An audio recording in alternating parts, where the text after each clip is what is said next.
Is 15 degrees according to my truck right now. January, western Pennsylvania, and it's polar vortex, cold snap we've been in for a while now, and been getting a lot of phone calls and emails and text messages from our clients, as well as some other folks just out of curiosity from other parts of the country, asking about their pond operating in the wintertime, what to do, what not to do, all that stuff. So I figured that today would be a good day to produce a video and take you out to a customer's house on a visit and see what their pond looks like. And so that brings us to one of the first things I should mention, is that anytime you have to do anything with your pond in the wintertime when it's really cold like this, safety is number one. Make sure you're dressed appropriately.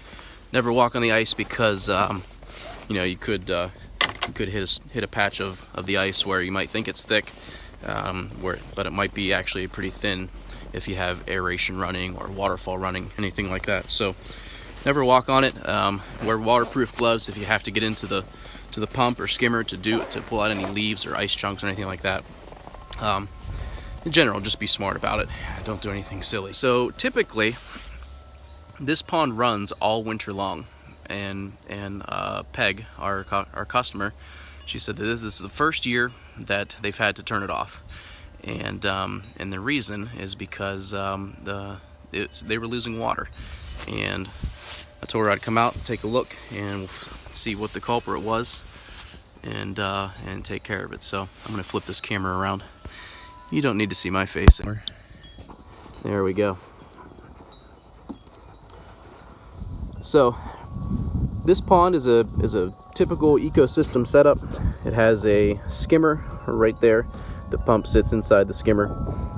There's two waterfalls, one there, one there. They both converge, and this right here is the big pond. So what happened was, an ice dam formed in the waterfall. So those who are running their ponds in the wintertime, you know, with this ecosystem style setup, you can certainly do that. You just have to watch for a few things. Here's one of the biofall waterfalls here, and you see this ice that is formed here and kind of come down. This is what's known potentially as an ice dam. A lot of times this will form while the water is flowing, and it actually will form over top of the waterfall. Water continues to flow underneath and comes out, and it doesn't cause any issues at all. However, if ice forms in a particular way, maybe the wind is blowing really hard one day, you know, and you get some buildup of ice on a side that kind of causes the water to get diverted. That's when it becomes an ice dam, and actually, you know, it dams up part of the waterfall and pushes water over the edge of the liner, resulting in a leak. This is the number one thing to watch for if you're running your pond waterfalls in the wintertime in the northern climate.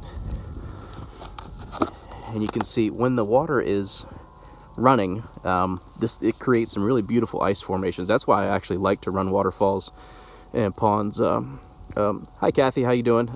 Yes, they do have koi and goldfish. They are safe and sound in the bottom of the pond below the ice. Thanks for your question. You know, these ice formations look gorgeous in the wintertime.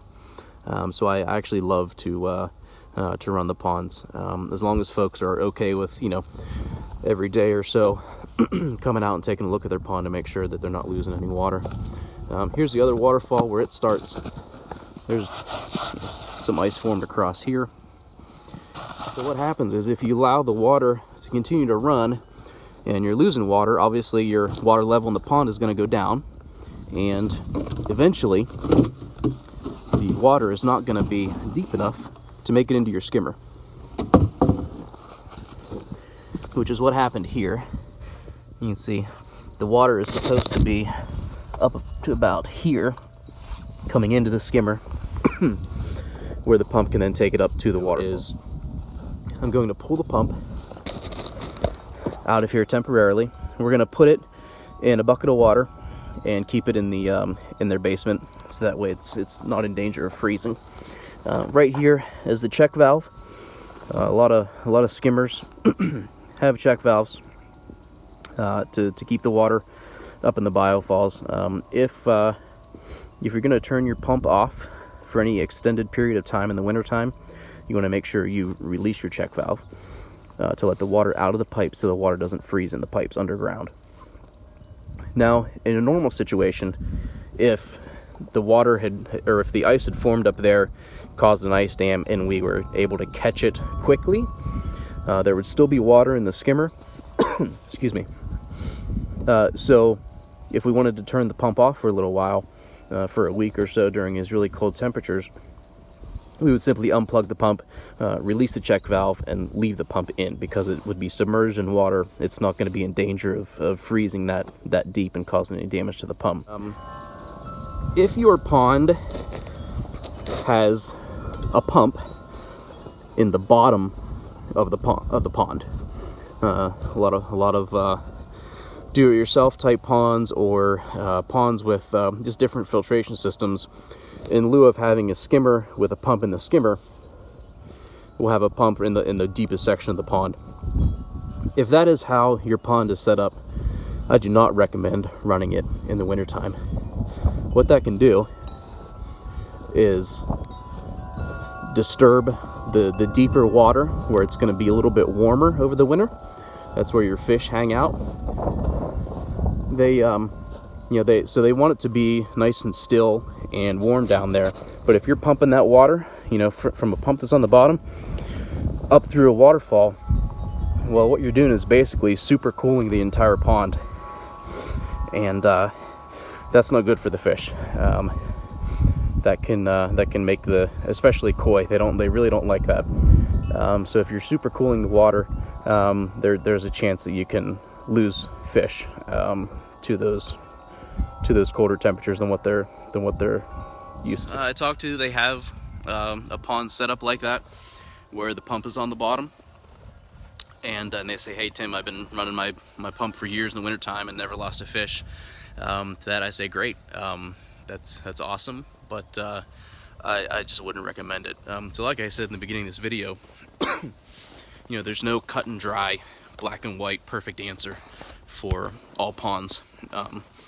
There's generalities, there's things you want to watch for, and that sort of thing. So if I had a pump on the bottom of the pond, I certainly would not run it. It would get too cold. Ice cover over a pond isn't necessarily a bad thing. It's kind of an insulator. However, if you allow the ice to completely cover your pond, and with no holes for gas exchange, then you can actually suffocate fish. So that's a danger that you want to avoid by using an aerator or a de-icer, or both. Or if you're running your waterfalls, of course, that's more than likely going to keep a hole open just doing that. So if you have an instance like this where you come out, you've for some reason had to turn off the pond and ice is covering the entire pond, what you want to do, flip this back around here, what you want to do is take a broom, push broom, shovel, whatever you need to do, and first get the snow off a lot of the pond. That will allow some sunlight to penetrate the ice. That will allow some photosynthesis to happen if you have any algae growing in there in the wintertime. Get some oxygen going on for the fish. That's a good thing. If you have a situation where all of a sudden the entire pond's frozen over and you're worried about your fish, you might be tempted to take a hammer or a big rock or something and just start banging on the ice to open up the hole. That may seem like a good idea, but it's definitely not. You will create some percussions and loud noises that are going to reverberate through the ice and potentially negatively affect your fish. My method I prefer is to use a hole saw and a drill, and I'll show you. And if you ever have questions, or in the local Pittsburgh, Western Pennsylvania area, need somebody to come out and take a look, if you're nervous about your fish, these really cold temperatures, we offer the service of house calls to come out and take a look, and we can take care of opening up a hole in your ice safely for your fish. We can eliminate ice dams if needed. We can pull pumps, we can get aeration going, we can get de-icers in. You know, we can do anything that that is required in the wintertime. We do offer a maintenance program for pond owners where we can come, you know, once a month or twice a month. You want to keep an eye on your ponds in the wintertime, whether they're running or not. You know, fish are our friends and we want to keep them happy, so that means periodically checking up on them. You know, when we build ponds very similar to the way this pond here was constructed, with the ecosystem style approach. That's the best way to be able to run your ponds in the wintertime. It's also the lowest maintenance that we've found. It's a great way to keep a pond looking good all year round. But that being said, no matter what kind of pond you have, thanks Joey, no matter what kind of pond you have, there is going to be a little bit of maintenance involved. There's no such thing as a no maintenance pond. There's no such thing as a no maintenance anything. Lawn, landscape, it all needs a little bit of maintenance. So, you know, make sure you're checking up on your ponds, ponds, waterfalls, overflowing vases, whatever kind of water feature you have. Make sure you're taking a look at it periodically, especially in the wintertime. And if you need some help, by all means call us. That's what we're here for. Hope you enjoy the video.